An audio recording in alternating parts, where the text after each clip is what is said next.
अस्सलाम वालेकुम फ्रेंड्स, आप देख रहे हैं इजी लर्निंग। आज की हमारी वीडियो फाइनेंशियल मैनेजमेंट के ऊपर है। तो स्टार्ट करते हैं अपनी वीडियो। फाइनेंशियल मैनेजमेंट में हम इसके जो है वो मतलब देख लेते हैं। फाइनेंशियल मैनेजमेंट का मतलब क्या है। तो financial management means planning, organizing, directing and controlling the financial activities such as procurement and utilization of fund of the enterprises. क्या है फाइनेंशियल मैनेजमेंट? इसमें आप फाइनेंस जो आपका पैसा होता है उसकी कोई सी भी एक्टिविटीज़ को मैनेज करते हैं ना, लाइक यूटिलाइजेशन है। और इसमें मतलब आप कोई सा भी फंड है उसको आपका कोई सा भी पैसा है, अगर आप उसको कहीं भी लगा रहे हैं तो अगर उसको जो भी मैनेज होगा उसको मैनेज करना, that is your financial management. ठीक है, इसकी एक और मैंने सिंपल वर्ड्स में ली है। मैंने एक सिंपल वर्ड्स में देख लेते हैं। Financial management is a part of business management. ठीक है, ये एक पार्ट होता है बिजनेस मैनेजमेंट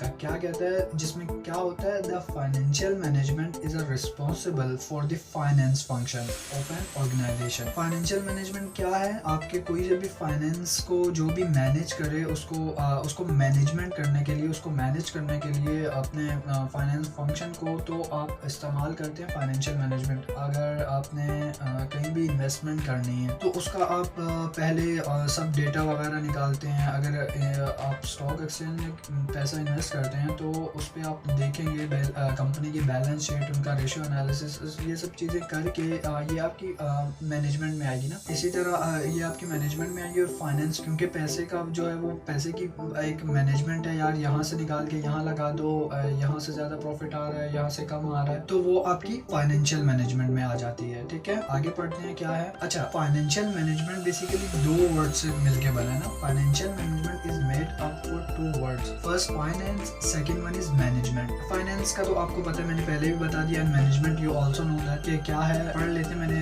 लिखा है the money required to carry out business activities is called business finance. Finance क्या है? जैसे मैं आपके फाइनेंस की बात करूं तो आपका फाइनेंस क्या है? अगर आप दिन में अपनी ज़रूरत की चीज़ें कोई सी भी मैनेज करते हैं, आपके पास पैसे हैं एंड आप जो भी आपको चीज़ चाहिए वो आप उससे परचेज करते हैं, तो वो आपका फाइनेंस है। तो इसी तरह बिजनेस का फाइनेंस क्या है? बिजनेस की एक्टिविटीज़ को रन करने के लिए आपको उस जो भी पैसा चाहिए होता है, दैट इज योर फाइनेंस। ठीक है, मैनेजमेंट देख लेते हैं। It is an art of getting things done through others. क्या है मैनेजमेंट? देखें, गुड मैनेजर वही है जो अपनी टीम को मैनेज करता है, और टीम वो होती है जो अपने मैनेजर को, जो अपनी जो उसकी मैनेजमेंट है, जो उसका मैनेजर है, उसको उसका गोल अचीव करके दे। तो ऑब्वियसली अगर आप गुड मैनेजर हैं तो आप अपने जो आपके एम्प्लॉय हैं या आपके नीचे काम करने वाले हैं, तो वो आपको अगर आप उनको अच्छा गाइड करते हैं, उनको अच्छी तरह मैनेज कर रहे हैं, तो वो आपकी बिहाफ पे काम करते हैं, क्योंकि आपने जाके आगे आंसर देना होता है, तो वो आपके बिहाफ पे काम करते हैं। तो अगर आप गुड मैनेजमेंट हैं, गुड मैनेजर हैं, तो आप दूसरों से काम करवा सकते हैं, अदरवाइज नहीं। Management is an art. अच्छा, डेफिनेशन देख लेते हैं, वो मीनिंग्स थे। अब अच्छा, सोलोमन की है,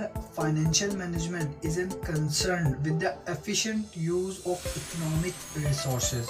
मैनेजमेंट, फाइनेंशियल मैनेजमेंट क्या है? ये इकोनॉमिक रिसोर्सेज को जो है वो आप एफिशिएंटली यूज करते हैं, effectively, such as capital fund. तो आप पैसा कहाँ लगा रहे हैं, कहाँ से निकाल रहे हैं। तो सोलोमन यही कहता है कि financial management is a concern, financial management is concern with the efficient use of economic resources. According to Phillips Potter क्या कहता है? Financial management is concern with the management decision the result in the acquisition of financing of short term and long term credit of the firm. इसमें आप कहीं भी पैसा invest करते हैं, वो डिबेंचर्स हैं, लोन है, डिफरेंट तरह के हैं ना। तो शॉर्ट टर्म और long term credit of the firm जो फर्म को प्रॉफिट दे, तो दैट इज योर ये कहते हैं फिलिप्स पॉटर के आप कोई सा भी एक्विजिशन करते हैं finance of the short term.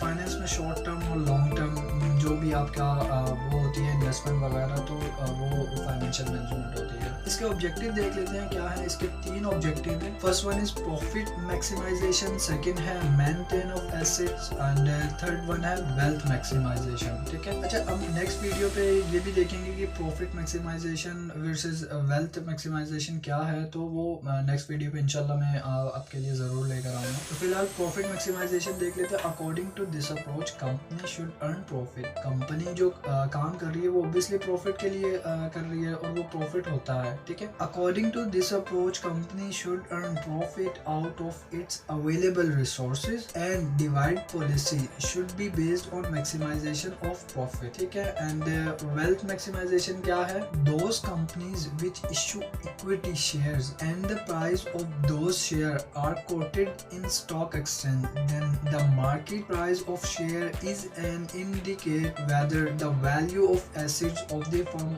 Are increase और डिक्रीज। वेल्थ स्टेटमेंट आपकी एक होती है जिसको आप फाइनल बैलेंस शीट भी कहते हैं, ठीक है। इसमें आप वेल्थ मैक्सिमाइजेशन होती है क्योंकि प्रॉफिट होता है, तो फिर अगर आप ड्यूरिंग ईयर आप कोई सा भी काम करते हैं, आप किसी चीज में गेन करते हैं, तो वो आपकी वेल्थ मैक्सिमाइजेशन की तरफ चली जाती है ना, क्योंकि आपकी वेल्थ स्ट्रॉन्ग है। आपकी जो बैलेंस शीट बनती है साल के आखिर में, तो वो आपकी स्ट्रॉन्ग है। तो उस मतलब फाइनेंशियल मैनेजमेंट से, क्योंकि आप फाइनेंस जो है वो अपना मैनेज करके लगा रहे हैं, सोच समझ के लगा रहे हैं, तो आपकी फाइनेंशियल जो वेल्थ मैक्सिमाइजेशन है ये भी इंक्रीज हो जाती है, ये भी मैक्सिमाइज मतलब मैक्सिमम की तरफ चली जाती है। तो इससे वेल्थ मैक्सिमाइजेशन भी हो जाती है, ठीक है। And after all thank you and अपना ख्याल रखिएगा। अगर आपको हमारी वीडियो अच्छी लगती है तो प्लीज़ चैनल को सब्सक्राइब कर दें, वीडियो को लाइक कर दें, और अगर आपको कोई सा भी क्वेश्चन है तो प्लीज़ कमेंट बॉक्स में मेंशन करें, मैं इंशाल्लाह एज सुन एज पॉसिबल उसका आंसर ज़रूर दूंगा। ओके, अल्लाह हाफिज़।